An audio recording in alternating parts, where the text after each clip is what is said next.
Então, a gente vai falar aqui sobre censo de diversidade, revelando indicadores estratégicos para a equidade. Como que a gente trabalha, então, com essa metodologia? Me conta aí, quem já ouviu falar de censo de diversidade?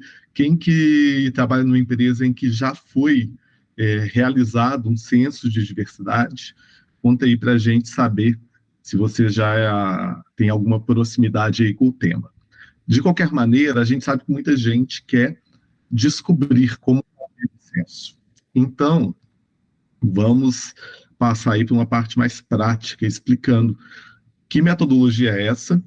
Estou vendo aqui, inclusive, o Nélio escrevendo, né, que foi o TCC, me chamando de tio El, né, porque eu fui orientador aí no TCC, na pós-graduação de diversidade, sobre censo de diversidade, dou aula de censo.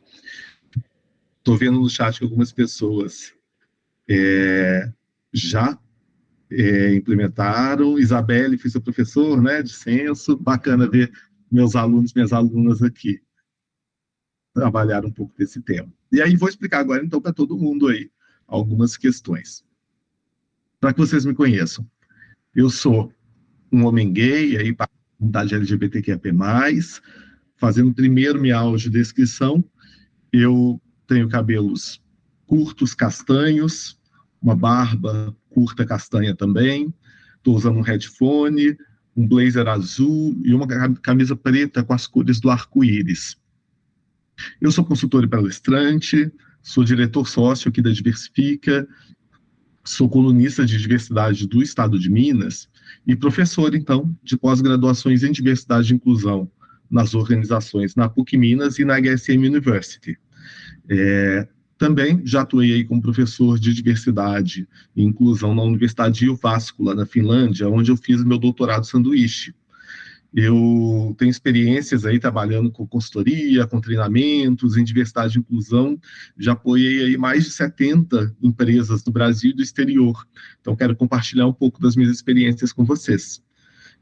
Tenho um doutorado em estudos de linguagens e, na minha pesquisa de mestrado, eu desenvolvi um modelo para a produção de conteúdo audiovisual para cursos de Libras. Então, esse é um pouquinho aí do meu currículo para que vocês me conheçam. E minhas redes sociais aí, LinkedIn, Instagram, estou sempre postando conteúdos de diversidade e inclusão. Vou deixar aqui no chat também para quem quiser já me seguir, ficar aí em contato para a gente ir trocando ideias e vocês vendo aí os conteúdos que eu vou publicando. Sigam a Diversifica também, hein, gente? Bem, falando aí sobre censo de diversidade. Primeiramente, quando a gente fala de diversidade e inclusão, a gente vem numa questão que eu gosto muito de trazer, que é, quando a gente fala de questões sociais, às vezes as pessoas desconsideram os dados estatísticos.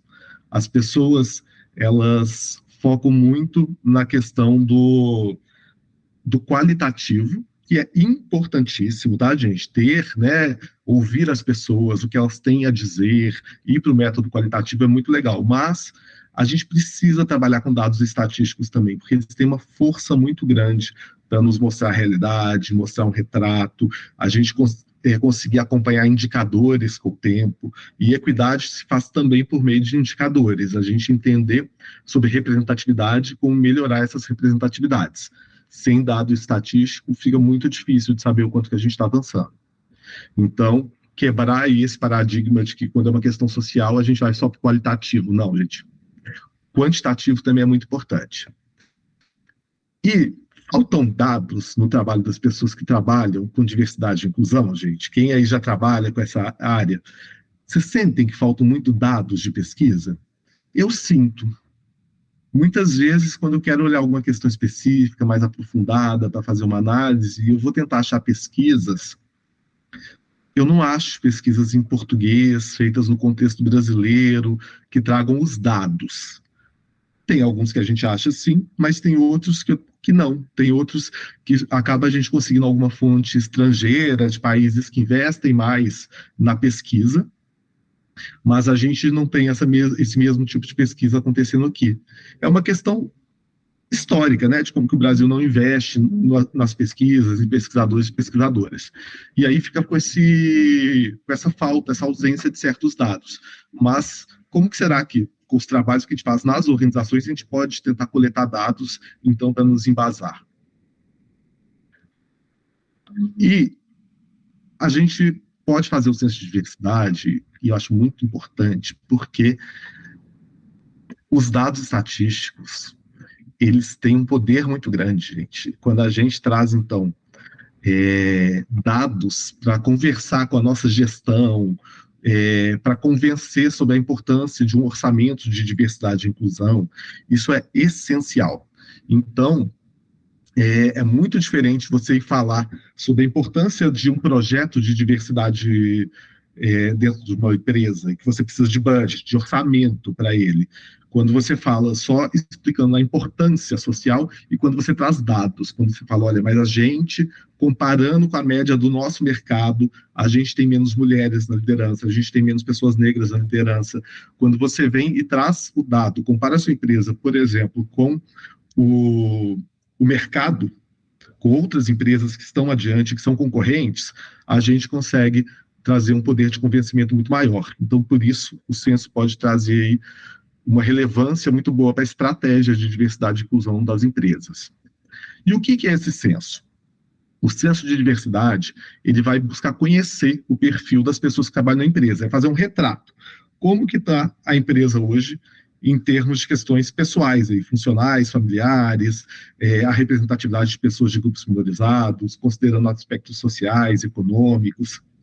E a gente pode também levantar questões sobre o clima da diversidade na organização. As pessoas se sentem respeitadas, as pessoas sentem que elas podem ser elas mesmas, elas passam por assédio, entre outras questões de clima relacionado diretamente à diversidade.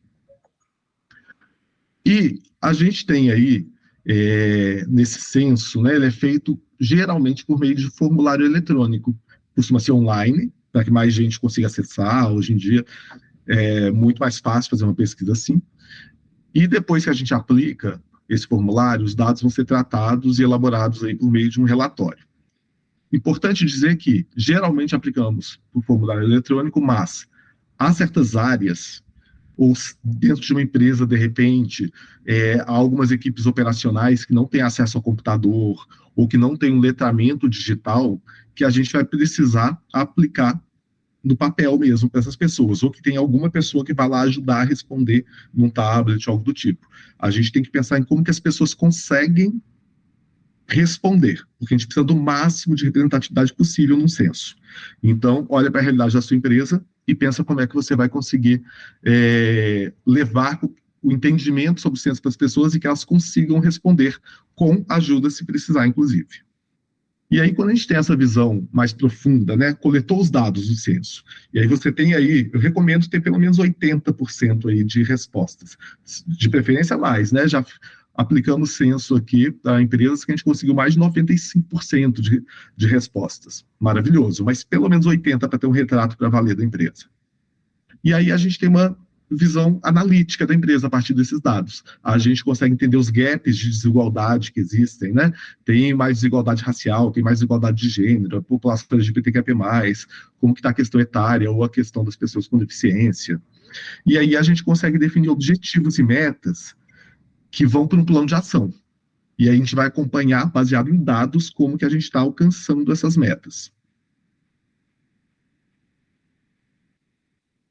E aí um exemplo de como que isso funciona na prática, né? Como que a gente pode coletar dados. Há algumas áreas específicas com as quais eu já trabalhei, educação, saúde, que tem muitas mulheres na empresa. Nesse exemplo aí, fictício, mas que é muito parecido com as empresas que eu conheço, a gente tem 65% de mulheres, como se fosse o resultado do censo. 32% de homens e 3% não responderam gênero. Sempre é importante ter essa opção de preferir não responder. E aí, quando a gente vai analisar só a liderança, entre essas 65% de mulheres, quantas estão na liderança? Quando você vai estratifica, a gente vê que apesar de ser uma área e uma empresa que tem muito mais mulheres que homens, quando vai ver só quem está na liderança, a gente tem 78% de homens, 20% de mulheres. e 2% a gente não sabe porque não respondeu. Veja como muda. Poxa, numa empresa que tem tantas mulheres, majoritariamente formada por mulheres, a gente vai ter majoritariamente homens na liderança, por quê? Toda a questão histórica dos vieses de gênero que a gente conhece, né, geram essa situação. E essa é uma situação real, tá, gente? Que a gente encontra em várias empresas. Essa mudança, né, da prevalência masculino-feminina quando vai para cargo de gestão. E aí, a partir de ver esse cenário e falar, gente, tem algo errado acontecendo, aí a empresa pode falar, gente, então a gente vai aumentar aí, vamos colocar uma meta de diversidade, representatividade feminina tem que ir para 30% até 2025, até 40%, né, para 2030, porque é com o tempo, né, a gente não consegue mudar do dia para a noite, sendo estratégico aí, olhando a realidade das empresas. Por que eu não coloquei 50% nesse exemplo? Porque a gente não sabe qual que é a indústria. Por exemplo, se você vai para o mercado de TI, eu vou conseguir em 2 anos sair de 20% para 50% de mulheres na área de TI, que formam majoritariamente homens nas universidades? Não, porque mesmo que eu faça todo o esforço, não vai ser rápido chegar nos 50%. Mas, na área de saúde, na área de educação, eu poderia colocar como 60% a minha meta aí de mulheres na liderança, porque sim, tem pessoas se formando, e está fácil, mais fácil, né, pelo menos, ou menos difícil de chegar lá. Agora, se você está numa área que é pouco feminina, né, que forma poucas mulheres, de repente, além dessa meta, você vai ter uma meta de apoiar programas de formação de mulheres para tecnologia, para engenharia, e aí você vai ajudando também a sociedade, não só a sua empresa, para gerar equidade de gênero. Aí, a gente trabalhando aí com outra questão que é, que etapas que tem o censo? Se você que está aí assistindo quer planejar um censo de diversidade, vai realizar na prática mesmo, primeiro a gente faz um planejamento, a construção do questionário. E aí eu vou mostrar para vocês umas referências. Depois, a gente precisa coletar os dados, questionário pronto. Como que a gente vai coletar? Vai ser tudo online, vai ter alguma equipe que a gente vai coletar ali no papel, quanto tempo, enfim, fazer decisão sobre a coleta, realizar a coleta. Depois, pega esses dados e faz uma análise, que é muito trabalhosa, muito criteriosa, e tem método para isso. Depois, a gente constrói, com base na análise, o relatório do censo, ou um dashboard, né, assim, uma página bacana que mostra esses resultados, com os gráficos e as análises, e aí a gente apresenta o relatório para a organização. Sempre tem uma série de reuniões que a gente precisa realizar para conseguir fazer esse censo. E, como boa prática, deixar aí para vocês que não é legal a gente simplesmente construir o censo e mandar para os funcionárias responderem. Tem algumas ações que a gente pode fazer de sensibilização para engajar as pessoas e para que elas consigam responder corretamente o censo. Uma possível ação é fazer uma palestra para o lançamento do censo, que aí você explica para as pessoas como que as questões que estão sendo perguntadas, porque na real muita gente não entende as questões de gênero, questão de raça, questão de orientação afetiva e sexual. Quantas pessoas sabem dizer se elas são brancas ou pardas, ou se elas são pardas ou pretas na hora de responder o censo? Tem muita gente, porque a gente tem todo um histórico de confusão aí sobre o mito, né, da democracia racial, da miscigenação, que acaba deixando as pessoas sem saber como responder algumas coisas. Elas não sabem também falar sobre, se você escrever no censo, você é uma pessoa cisgênero ou transgênero, ela não sabe responder também. Então, ter esse momento para fazer o letramento para que elas consigam responder o censo pode ser muito relevante. Então, uma palestra é legal. Eu já fiz palestras que, além de explicar, eu abri o censo e fui respondendo junto com os colaboradores e colaboradoras da empresa. Já fiz em algumas empresas isso. Então, abre e fala assim, depois de explicar algumas questões, vamos abrir o censo agora, pessoal? O link está sendo enviado nesse momento por e-mail de vocês. Aí a gente abre e aí eu vou respondendo junto. E aí eu vou tirando as dúvidas das pessoas quando vê, sai dessa palestra de engajamento já com 50%, 60% de colaboradores e colaboradoras respondendo o censo. Outra opção é mandar junto do link uma cartilha que explique tudo, que explique todas essas questões, porque aquelas que a pessoa tem dúvida, ela vai na cartilha e entende antes de responder.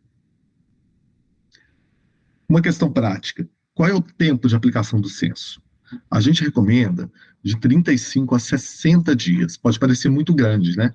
Mas é porque as pessoas saem de férias, as pessoas saem de licença médica, tem muitas coisas que fazem as pessoas ficarem, às vezes, por semanas afastadas da empresa. E a gente quer aqui o máximo de respostas possíveis. Então, tem que dar o tempo da pessoa sair de férias, voltar de férias. E ainda responder, né? Outra questão é o número de questões. Como a gente quer um índice muito alto de respostas, então o questionário não pode ser longo demais, porque não desanima as pessoas. Se for curto demais, a gente também acaba deixando superficial e não consegue ter uma boa análise. Então, eu tenho trabalhado aí com alguns números de 30 questões, 40 questões, até 50 e eu já vi acontecendo, mas eu gosto muito de ficar entre 30 e 40. Às vezes até um pouquinho mais enxuto dá, mas não muito mais, porque senão fica raso e a gente não consegue ter dados para análise. Sobre uma pergunta que as empresas sempre me fazem quando a gente vai trabalhar com censo é: a resposta vai ser anônima ou identificada? As empresas costumam querer que seja identificado, mas o melhor, como boa prática, é fazer anônimo. Por quê? Além de questões de LGPD mesmo, né, o risco, porque são informações sensíveis que a gente pergunta aí no censo de diversidade, tem também questões que tendem a receber mais respostas falsas quando a identificação. Por exemplo, orientação afetiva sexual. É a questão que mais recebe ou resposta falsa ou prefiro não responder, porque tem toda uma questão da segurança psicológica para você fazer isso. As pessoas, por mais que seja anônimo, às vezes elas ficam na dúvida se elas vão ser identificadas e se o chefe vai ter acesso àquela resposta. Então, gera uma insegurança. Então, se anônimo, ajuda a tirar a insegurança e você receber respostas mais verdadeiras. Tem empresas que preferem fazer o que a gente chama de censo vivo, que é no onboard, quando a pessoa entra na empresa, já responde um censo. E está sempre atualizado. É uma opção também, mas aí geralmente ele é identificado, tem essa questão, a pessoa acabou de responder e não está segura, né? Acabou de chegar na empresa e não está segura de responder. Sobre as sessões do censo, eu vou mandar para vocês aí no chat o link do Instituto Etos, que tem um documento que é antigo, tá, gente? Ele é um documento mais velho, mas que mostra questões de um censo, para que vocês possam se inspirar. O Instituto Etos, ele divide em 4 partes o censo: a identificação pessoal e familiar, escolaridade, dados funcionais e voluntariado e qualidade de vida. Aí vocês podem ver nesse link que eu mandei no chat aí. Você vai ver dezenas de perguntas aí para te inspirar. A Diversifica divide o censo em 3 partes: questões demográficas, relação com a organização e clima da diversidade. O que é isso? Questões demográficas. Qual é a sua cor e raça? Qual é a sua orientação afetiva sexual? Qual é o seu gênero? Você vai perguntar questões, qual é a sua idade, que vai ajudar você a entender o retrato demográfico da sua equipe. Relação com a organização. Qual é o seu cargo? Há quanto tempo você trabalha na empresa? Quanto tempo você imagina que vai trabalhar ainda na empresa? Questões que vai ajudar a entender, então, ok, quem está em cada cargo, que aí você cruza os dados demográficos com relação com a organização. Então, ok, eu tenho 50% de homens, 50% de mulheres, mas e na liderança? E nos cargos operacionais? Acha que vai trabalhar muito tempo ainda na empresa? Quem quer trabalhar muito tempo na empresa? É mais homem ou mulher? Pessoas negras querem trabalhar menos tempo na empresa? Então, a gente vai ter aí essas questões para cruzar. E o clima da diversidade? O clima da diversidade é como que a gente vai, então, pensar essas questões de, olha, a pessoa se sente à vontade ou não, ela sofre alguma discriminação ou não, para a gente também cruzar e entender se é mais mulheres, mais homens, quem que está aí passando por essas questões. Além dessa apresentação, então, dos dados, de forma simples, né, tem 58% de mulheres, 42% de homens, tem o cruzamento desses dados todos, e a gente tem que cruzar todas essas diferentes seções do censo. E além de cruzar com dados internos, cruzar com dados externos. Por exemplo, eu tenho X% de pessoas negras na organização, mas, e comparando com a população brasileira, isso está acima ou está abaixo? E quando eu comparo com as pessoas que se formam nessa nossa área de atuação. Está acima ou está abaixo a nossa representação? Quando você faz o cruzamento com dados internos e externos, é que você vai ter, então, a informação do que aquilo significa. Então, a riqueza dessa análise é que vai te dar o resultado para você pensar metas, pensar como que você vai adiante aí com os resultados do censo. Pessoal, isso que eu queria apresentar para a gente começar aí a discussão, para entender o que é um censo, a importância dele e como que a gente vai trazer resultados para pensar, então, nossas metas a partir de um censo, pensar como que a gente pode promover ações que ajudem a melhorar os dados que a gente encontra nessa nossa análise. E queria saber quem tem perguntas aí sobre censo de diversidade, quem gostaria de saber de algo específico.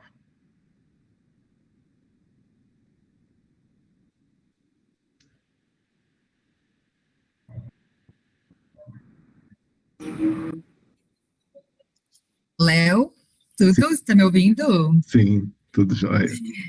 A gente tem uma pergunta aqui bem interessante que foi enviada no chat e eu queria fazer para você. A pergunta do Max de Oliveira. Ele perguntou se você já enfrentou algum tipo de questionamento sobre o uso de dados pessoais no censo, no caso pela LGPD, e também ele quer dicas de quais são os principais argumentos para a alta liderança, a alta administração investir em um censo de diversidade. Achei ótimas as perguntas. Então, bacana. Então, sobre dados sensíveis, sim, sempre recebo essa pergunta. E por isso que a gente recomenda que seja um censo anônimo, porque aí você não entra na questão da caracterização da pessoa. E aí você fica mais protegido em relação a esses dados. Agora, quando a empresa quer muito que seja identificado, aí a gente precisa que a empresa se responsabilize, então, e que com as suas práticas, aí eu sempre peço que a coleta seja da empresa, porque ela já tem a gestão dos dados dos funcionários e que ela siga, então, as normas LGPD dela, sabe? De como que ela vai apagar os dados quando o funcionário pedir, como o funcionário pode pedir para que o seu dado seja ali deletado da base. É importante a gente pensar nisso. Tinha uma segunda, como convencer, né? A segunda parte. Alta liderança. Olha, sobre a alta liderança, a gente convence muito quando a gente mostra os resultados de outras empresas e que as outras empresas da área estão fazendo. Eu acho que a comparação com o mercado é muito relevante. Eu vou mostrar aqui uma outra telinha, rapidinho, que é como que as organizações. Só um segundo. Que é como que as organizações divulgam os resultados do censo. Geralmente é uma divulgação interna, uma live, um e-mail para a equipe, mas muitas vezes pode ser divulgado externamente. Só que aí geralmente vai para o relatório de sustentabilidade, de ESG, ou uma página, né, no site em que os dados prioritários são aí revelados para conhecimento público. E olha só, quando a gente vê, por exemplo, a Magnesita, ela coloca aqui como que ela está como que ela estava em 2018 em relação à representatividade feminina, 2019, qual que é a meta para 2025. E aí você vê que eles estão medindo e que eles estão colocando metas a partir do que eles mediram. A mesma coisa na Vale. E aí o crescimento, né, das metas de diversidade para mulheres, como que eles estão atingindo e qual é a próxima meta deles. E também para pessoas com deficiência, quantas pessoas eles têm, que cargos elas estão, como que está sendo o recrutamento de trainees negros, aí com porcentagens, com dados. Quando a gente mostra, se fosse uma empresa da mesma área, a gente mostra, olha, é uma prática de mercado, gente. Os nossos concorrentes, os nossos parceiros, os nossos fornecedores, eles estão fazendo. Por que isso é importante? Traz isso, mas os resultados, o que diversidade traz. Tem um dado que eu gosto muito que é empresas mais inclusivas têm 19% menos de turnover, de demissões, mesmo saídas de funcionários. Isso é um dado da Harvard Business Review. Quando a gente junta a comparação com o mercado, com esses dados dos benefícios da diversidade e da inclusão, a gente pode trazer um convencimento. Muito bom, Léo. Tem outra pergunta aqui, eu vou juntar algumas, tá, pessoal, para mais gente ser contemplada aqui nas respostas. O pessoal está perguntando sobre plataforma. Existe uma plataforma, ou então formulário? Qual tipo de formulário que você orienta? É o Google Forms mesmo? Como que, na prática, ali, questão técnica do censo? Olha, qualquer tipo de plataforma de formulário você poderia usar. Mas aí, por exemplo, eu gosto muito da SurveyMonkey, porque ela dá um. Quando a gente tem a assinatura premium, a gente consegue fazer cruzamentos de dados muito ricos e que vai facilitar muito essa nossa análise. Agora, o Google Forms faz também, você consegue cruzar alguns dados ali, mas não acho que tem um dashboard de cruzamento de dados tão rico quanto a da SurveyMonkey. Posso escrever no chat daqui a pouco, SurveyMonkey, para vocês saberem qual que é o site. E também tem empresas que preferem utilizar os formulários dentro de plataformas que elas já têm, que elas já usam. Então, tem o Typeform também, que é possível, tem muitas plataformas no mercado. Bacana. Eu vou puxar mais uma perguntinha, mas os nossos convidados da próxima mesa já estão chegando aqui na nossa sala virtual, então daqui a pouquinho a gente vai ter que encerrar. O pessoal que está mandando perguntas, a gente pode endereçar para o Léo as perguntas, tá, gente? Mas eu vou puxar aqui uma pergunta sobre população LGBTQI, APN+, Léo, que é um assunto que eu sei que também é muito importante para você. A Cristiana está perguntando, no caso do Censo Vivo, se a legislação permite a empresa questionar essas informações sobre orientação afetivo-sexual. Sim, a gente pode perguntar, mas lembrando que é um dado sensível. Então, aquela questão de LGPD. Você pode perguntar muitas coisas que às vezes a gente tem dúvida se é ou não possível, né, por ser muito pessoal, mas você tem que explicar por que você está perguntando isso, para que essa informação vai ser usada, e ter um controle de fato do uso dessa informação e a possibilidade da pessoa tirar ali da base de dados depois essa resposta dela. Mas você pode sim, você pode perguntar, não tem nenhum problema legal, desde que você siga as boas práticas na hora de fazer pergunta. Maravilhoso, Léo. Eu queria agradecer muito a sua explanação, foi muito rico, o pessoal elogiou muito no chat. Tem muitas perguntas, como eu disse aqui, que não vai dar tempo, eu não quero estender muito para a gente não atrasar a programação, a gente sabe que é importante, o tempo de todo mundo também aqui. Então, mais uma vez, Léo, querido, muito obrigada, foi excelente. E a gente endereça para você, então, as perguntas depois, combinado? Pode deixar. Obrigado, gente. Adorei estar aqui. Obrigado aí pelas perguntas, pelos comentários. E curtam aí o restante da programação, que tem muita coisa boa vindo por aí. Até mais. Obrigada, Léo.